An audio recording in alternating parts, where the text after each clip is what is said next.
My dear ones, hello. Everyone who is not boring loves a good archaeological mystery. And I have one for you today that's actually made national or international news. Rare that a good Near Eastern archaeological mystery makes the news, right? This one has to do with the origins of the alphabet. The alphabet is, of course, one of the greatest technologies humankind has ever risen to produce. We think a lot about AI and technology, meaning, computer parts and things like that. But of course, writing is a technology. The alphabet is a technology. The alphabet allowed people, when and where it is invented and used, to basically use a very convenient writing system by having a system of letters, say between 20 and 30 letters usually, that each represent a discrete sound, and you can spell out words in any language with a good alphabet.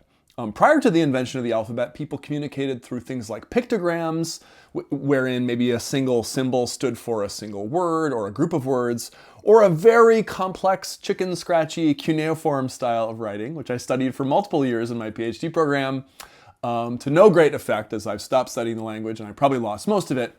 But in that system, you had essentially something like 600 or 700 different complicated wedge-shaped signs, which could represent anything from a single vowel letter all the way to a cluster of a consonant plus a vowel, or a consonant plus a vowel plus a consonant, and each cuneiform sign could stand for multiple different things. Very, very, very complicated. So the simplicity of the alphabet is truly, truly stunning. And this archaeological mystery that's been revived in this news story actually has to do with the invention of the alphabet, namely the question of what is the earliest clear alphabet that we have.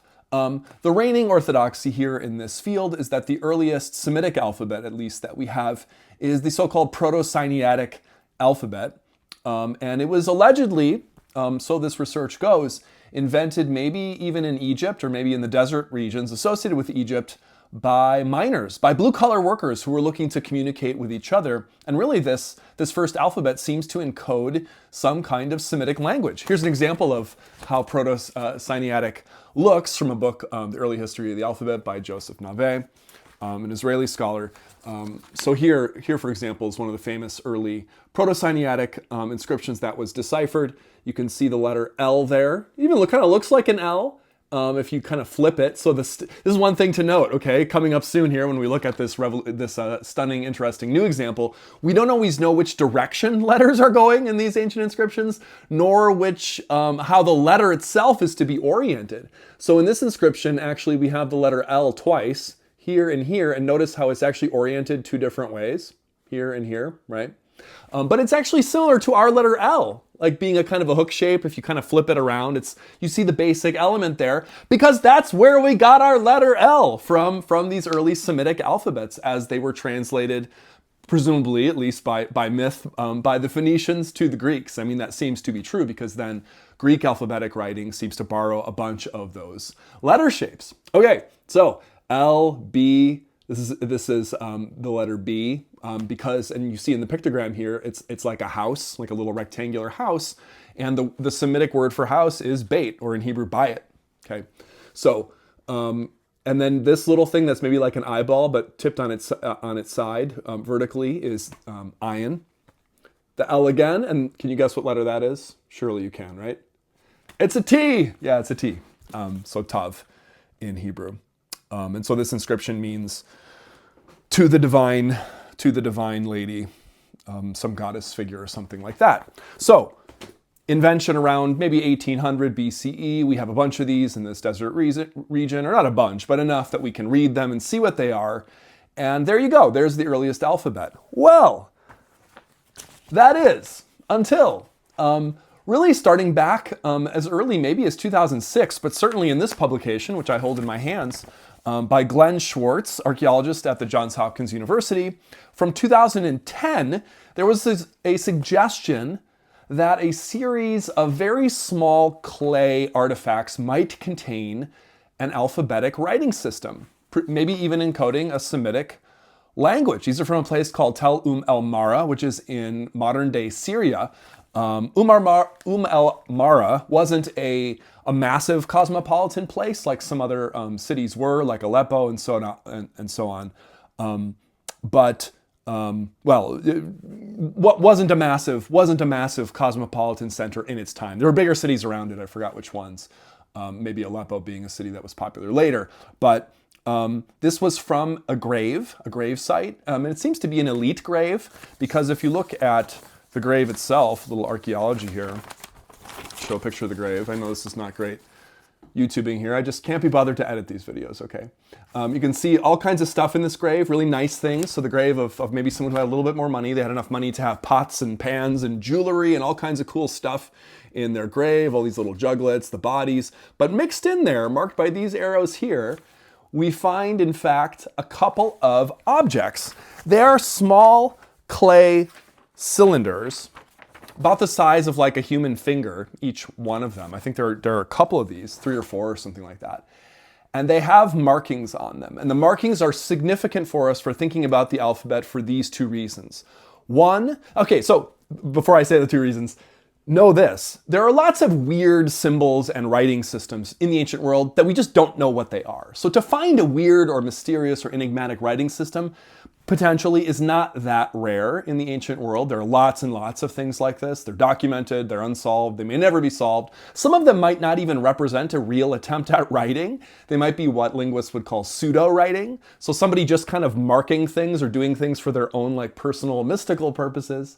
Some of these might even be writing systems that are really real, not pseudo-writing, real writing, but represent a writing system that just never caught on, that just never took off, and that nobody really adopted as their own writing system. And we have examples of this too. This is not uncommon. Some of these are very difficult to put a date on them, and some of them are just very difficult to even see what the signs are or really be able to make a firm characterization of the marks as writing. In the current case here, though, that Glenn Schwartz had published back in 2010, and which he recently published or presented, one might say, again in 2024, last fall, these markings are different for a couple of reasons. One is that they are very clear. Like you can really see them really nicely on these little clay cylinders on which they are incised. It's broken, yes, but they're clear. What you can see, you can really see. And also they're from a very secure archaeological context with a date that archaeologists, at least by their own methods, feel very secure about. And the date for these objects is sometime between 2500 and 2200 BCE. In other words, 500 years before the earliest datings of the Proto-Sinaitic alphabetic materials. What do these objects look like? Well, here they are. Feast your eyes upon them. So you have the objects here, photographs of the clay, and then you have here the actual symbols here. Now, how would you know whether this was an alphabet or not, or what it was? Like, why wouldn't you just say this was some non-alphabetic writing system? Well, it might be. It might not be clear. These might be private pictograms that somebody did that put on these little objects. Maybe they were amulets to go around the neck of the dead or to accompany them. Or maybe they were even labels for the clay jars that were buried in the grave. In this case, though, there are a couple of things that are fascinating. We know that these are not cuneiform signs. We understand that writing system. Maybe not perfectly, but we understand it. And we understand lots of other pictograms and writing systems from the ancient Near East, and these are not those.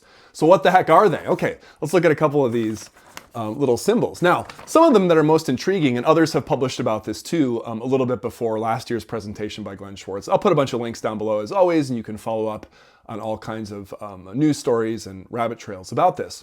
But a couple of these that are worth pointing out. Okay, this thing, the circle with the dot in the middle of it. You see the circle with the dot? That looks a lot like this Semitic sign, or this sign for the Semitic letter ayin. Ayin. Okay, it's maybe like a rough sound in the throat, depending on the phase of the language that you're approaching for the Semitic language. Certainly there would have been Semitic languages spoken in Syria at this time period in the 3rd millennium.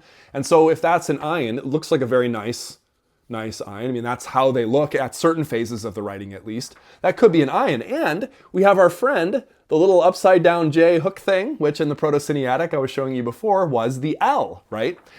And by the way, I will mention an ayin and a lamed, an L, next to each other are very interesting because in various instantiations of the Semitic language, this is a common preposition, al, meaning on, upon, against, something like that. So that's fascinating. I mean, we don't know that that's a word right there, and we don't really even know what these other letters are. But So that's suggestive. So that's why people are kind of getting excited about this and excited about this discovery as it might impact, rewrite our history books in a sense about the first use of an alphabetic script in the ancient Near East. So it's pretty exciting if you're kind of a geek interested in the history of the alphabet or just a good archaeological mystery. Now, why is this, finally, I'll just end by saying, why is this making news now, despite the fact that, as I pointed out, and I'll put a link actually to the book in which this first essay appeared by Glenn Schwartz called Early Non-Cuneiform Writing, 3rd Millennium BC Clay Cylinders from El Mara.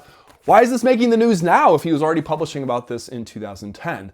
Well, unclear. I think there's just getting to be more support for the idea now, particularly in 2023 with a certain publication by another scholar from Brandeis, as well as Glenn Schwartz approaching the issue again in the recent presentation. Just a little more energy around the idea, and it just sort of caught fire. So a story not only of archaeological mystery, but also about the way that news stories are picked up and the way an archaeological idea, I guess, gets a little momentum behind it. So check out the links below and check out this possible new alphabetic writing system from Syria, ancient Syria.